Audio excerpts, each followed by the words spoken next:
Welcome to the Pocket. I am your host, Scooter, and here for you guys today, I have my Week 18 reaction video. And not only that, we have my Giants season results video as well. We're going to talk about the season stats of all the Giants players, how the offense fared, how the defense fared, the special teams, the coaches. We're going to cover everything. So please don't forget to leave a like on this video so that you support the channel, subscribe if you aren't already, and leave your thoughts in the comments telling me what you think about this terrible Giants season. In this game, not only did the Giants face the Eagles, we actually faced their backups and their third string quarterback, Tanner McKee. No, not Kenny Pickett. Tanner McKee was out there starting. So it was a collection of, the Eagles backups. Dallas Goedert was still out there, and he had a pretty strong game. And then for the Giants, it was Drew Lock, and then most of the usual starters on offense and defense. Pretty much anyone who's still healthy at this point was who was out there. And in this game, overall, to be honest, there really wasn't much going on for the large majority of the game. But as we entered the second half, the Eagles had a 10-point lead. And in the third quarter, the Giants managed to get a field goal. So they were moving the ball with relative success, but it wasn't really enough. There wasn't a lot of yards to it. We were just kind of managing to get completions to Wandale and Malik, but we weren't really getting much out of it. But finally, in the third quarter, we get that field goal. So it's 10-3 entering the fourth quarter, where the Giants finally figured it out on offense. And Drew Lock hit Malik Nabers deep in a little hole shot as he looked off the safety and what appeared to be sort of a fake screen and then looked to the opposite fade. He hits Nabers. Nabers breaks the tackle of the safety who was late and then finishes for the score. So another great play by Malik Nabers. It's then 17-10 at that point. The Eagles managed to kick a field goal, I believe, after that. The Giants got a field goal of their own. And then and then they also scored a touchdown, right? So they scored a touchdown and then they finished with the field goal. And in this game, it was Drew Lock with 138 passing yards, a touchdown, and a pick. Tracy had a decent day on the ground, 4.2 yards per carry. Nabers, leading receiver, 64 yards, 5 catches, and a touchdown. And then for the Eagles, it was Tanner McKee, no interceptions, 269 yards and 2 touchdowns. They had not the best day running the ball, but their receivers, Jahan Dotson, Dallas Goedert, Will Shipley out the backfield, and Anais Smith was enough for them to close out this game. I predicted 20-16. The result was 20-13.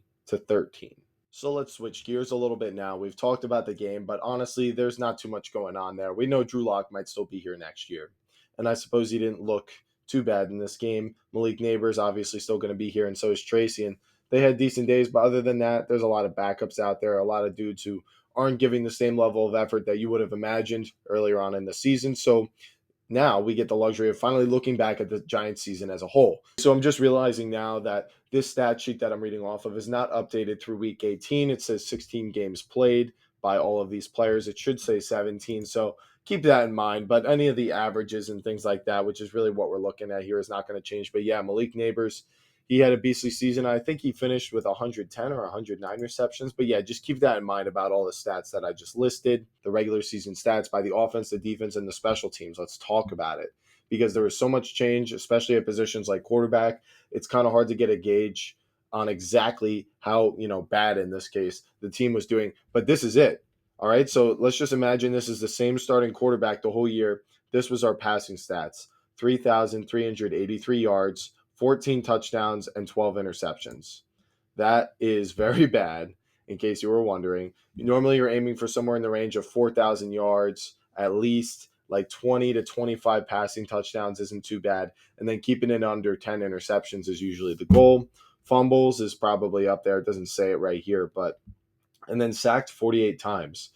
It's been a lot worse than that in the past. So you can tell that the offensive line certainly improved their pass blocking this year. I will give them that, but there were still games early and later on in the season where it was a huge problem. So, and it was not just that our quarterbacks were getting sacked, but there were a whole bunch of other problems. We'll get into it later. Rushing the ball. Tyrone Tracy, 4.4 yards per carry. Hey, so that's pretty high quality right there. 780 on the ground, but only 178 carries. And he had 5 touchdowns and 6 big runs. So he did have 2 fumbles, which is unfortunate. One of them came in overtime, which costed us that Panthers game. Of course, there's many other people to blame, but yep, that was a big mistake. Singletary on the ground, 106 carries for 415 yards and 4 touchdowns, only 3.9 yards per carry. Pretty underwhelming. I know it's not the best offensive line and not the most threatening passing game to draw attention away from the running game, but there was that. Daniel Jones, 4 yards per carry, 265 on the ground, and 2 touchdowns. Not too bad. And then after that, it's just a collection of, guys getting jet sweeps, quarterbacks, and, guys like Eric Gray. So the running game overall, we had 1,683 rushing yards and 13 rushing touchdowns. So definitely aiming more for the range of like 18 to 25 rushing touchdowns is definitely a great run game and what that does. And then Saquon alone has 2,000 rushing yards. Okay. And who knows how much Jalen Hurts has and all their backups combined together. So if that's the standard for a run game, then we're not even close to that. In the passing game, as I mentioned, the quarterbacks weren't really good at all at any point this year. But we did have Malik Nabers, the rookie wide receiver from the draft. And I did take him in quite a bit of fantasy leagues because I anticipated, although his touchdown ceiling is low, like the Bengals passing game, you would expect to throw a lot of touchdowns, the bad defense, great quarterback and wide receiver like Burrow and Chase. He's got a high touchdown ceiling. This is the opposite. We do have a bad defense, but we don't have a passing game that's contingent to a lot of touchdowns. So I knew he wouldn't score that many touchdowns, but I did think he would get this amount of receptions, targets, and yards. Because if you're going to get 100 catches and you're going to get 162 targets and miss 2 games, then you're going to break 1,000 yards at least, right? So he did manage to do that. Excellent job by Malik Nabers enduring the absolute mess that was the Giants quarterback situation and offense in general this whole season. And then this is where it gets sad. Up next, 656 yards is Wandale on 83 catches. That's 7.9 yards per reception. Not very good. Slayton, 573 yards and 2 touchdowns. And then after that, everyone either has 1 touchdown or less than 300 yards besides Theo Johnson, who played 12 games. He got 29 catches for 331 yards and a touchdown. Very disappointing from the passing game, too. And then on defense, Micah McFadden led the team in tackles, so Bobby did miss a couple weeks, Bobby Okereke, so I would expect that. Sacks, our leader in sacks was Dexter Lawrence with 9, and he didn't even finish the whole season. Burns had 8, Aziz had 6, Kayvon had 4. He did miss a lot of weeks, but this is what I mean about Kayvon. It's just not enough. Sack yards, let's see this. Burns, yeah, he had the most impactful sacks, 72 sack yards, compared to Dexter Lawrence's 65 yards off of 9 sacks. TFLs, Brian Burns was a beast, 17 TFLs. He really was good against the run this year. I have been saying that as he is a quality addition. I'm glad we have him. Moving forward to the future, him paired with Dexter is pretty nice. Dexter had 8 TFLs. Of course, he didn't finish. And Mike McFadden had 8. Defending the pass, Banks had 10 pass deflections. Burns had 8. Your defensive end has 2 less than your starting corner. Picks, we did eventually start to get some. Belton had 1, Musau, Flott, Hawkins, and Drew Phillips. Still not enough. Forced fumbles. We had a lot of these. We actually did have a decent amount. Bobby Okereke forced 3, Burns, Drew Phillips, both forced 2, and then we had a bunch of guys force 1. So that was one thing we did sort of succeed at. So let's talk about it in comparison to the rest of the league. Now, the Ravens, Bengals, Steelers, and Browns all have played 17 games, but other than that, everyone's played 16. So let's look at it. The Giants, 4,773 total yards of offense. I guess 5,000 by the end of the season. Yards per game, we're near the bottom. We're the 4th lowest team in yards per game. Passing, 6th worst passing game by 2 yards as of the end of week 17. That is pretty abysmal. We're rushing, probably a little better. Yep, we are looking like we're 11th. All right, so we're the 11th lowest rushing yards per game. I'm sure if we go to yards per carry, though, it'll be a lot worse. And then if we go to points per game, we're the 2nd lowest scoring team in the league, 16.3. And a lot of that is inflated by that one game against the Colts. Throughout the whole year, we've pretty much had the worst offense in the league. It's been abysmal. And then when we switch over to defense, like I said, 16 games only, but yards per game, the Giants are 8th lowest or 8th most yards per game allowed at about 350. Ridiculous. And then when we filter it towards rushing and passing yards, the Giants have allowed the 2nd most rushing yards at 2,265. Passing, we've allowed much less. Actually, near the top. 10th least passing yards allowed, so that's not too bad, I guess. But points per game allowed, Giants are near the bottom. Looks like we're about 12th at 24.7 points per game. Very disappointing outcome to this season. See us near the bottom of all these metrics. Just a quick reminder of the schedule this season. Week 1, we opened it up thinking we had it locked in for a nice win. It maybe could have been a close game. No, the Vikings destroyed us. We choked late in the game against the Commanders because we needed a rookie to win the game for us. We managed to beat the Browns, and Malik Nabers really breaks out. So we're 1-2. We lost to the Cowboys 1-3. And what was actually a decent game. Then we beat the Seahawks, and we're thinking, oh, we're turning it around, 2-3. Bengals beat us next week. And then after that, you know how it goes. Losing streak all the way through until week 17 when we hold the number 1 overall pick. Well, actually, let me also mention we did lose to the Panthers, and it was like week 11 or something, and that was the straw that broke the camel's back for Daniel Jones. We moved on from him. We proceed to get embarrassed by the Bucks, the Cowboys on Thanksgiving, the Saints on a blocked field goal for them to win the game. The Ravens and Falcons both embarrass us. And then we hold the number 1 overall pick week 17 against the Colts, who need to make the playoffs, and we managed to pull off the win, 45-33. Great for the culture. And then we managed to lose the last game of the season, 13-20 against the Eagles' third-string quarterback and backups. So that's how the schedule was for the Giants this year.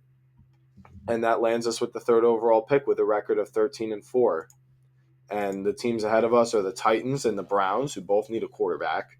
So the chances are is we're not going to get one of the guys we want if it's one of the first 2 guys, most likely. And we're going to be left with either Travis Hunter or trading back for a quarterback or taking them right there and not risking anything, which I don't like that idea at all, but we'll dive into that more later as well. So let's talk about Brian Daboll and Joe Schoen. Black Monday is tomorrow, and many of you are probably wondering what the Giants are going to do. I, too, am eagerly awaiting, but here's the way I see it.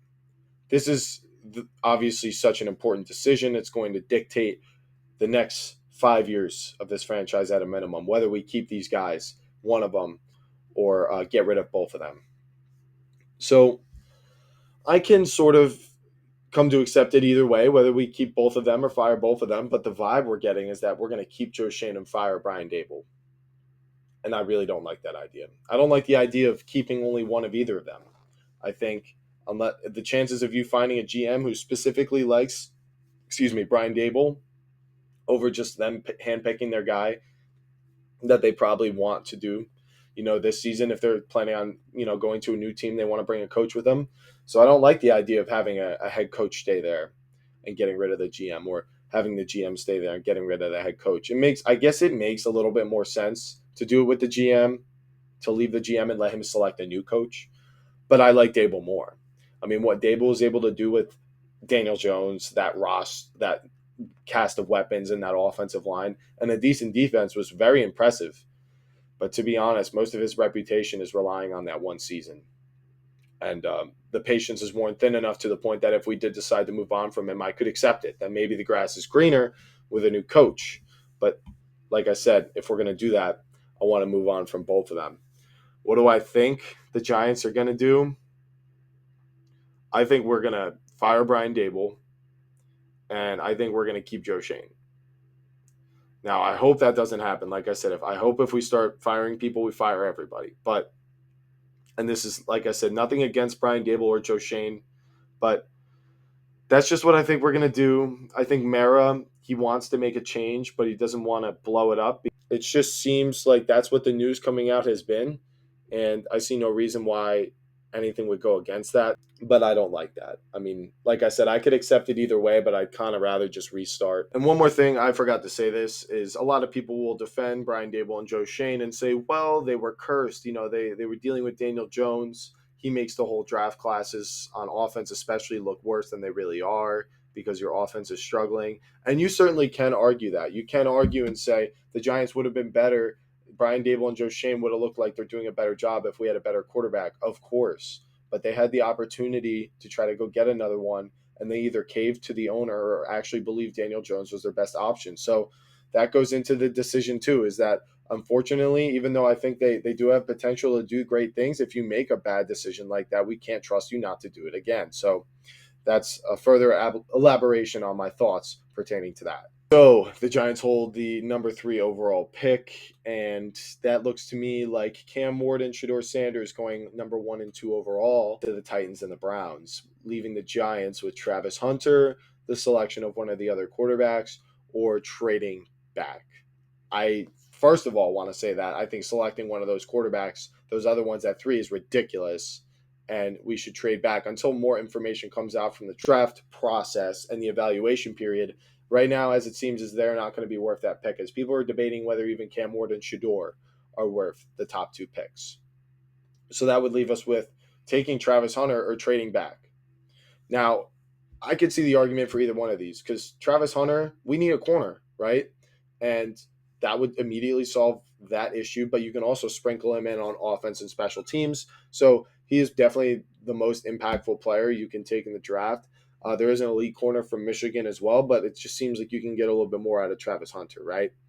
Now, trading back would allow another team that maybe, likes one of the other 3 other quarterbacks who aren't top 2. They could trade up and select them there. Maybe they really like Travis Hunter. They could trade up and select them there. And that would allow the Giants to move back, maybe select a quarterback at a more affordable cost, or use those picks to trade up next year in the following draft and sort of have a bridge quarterback year. Now, the teams I'm eyeing up to do that probably would only make that move for a quarterback. So that would be the Raiders, who are at 7, and the Saints, who are at 9.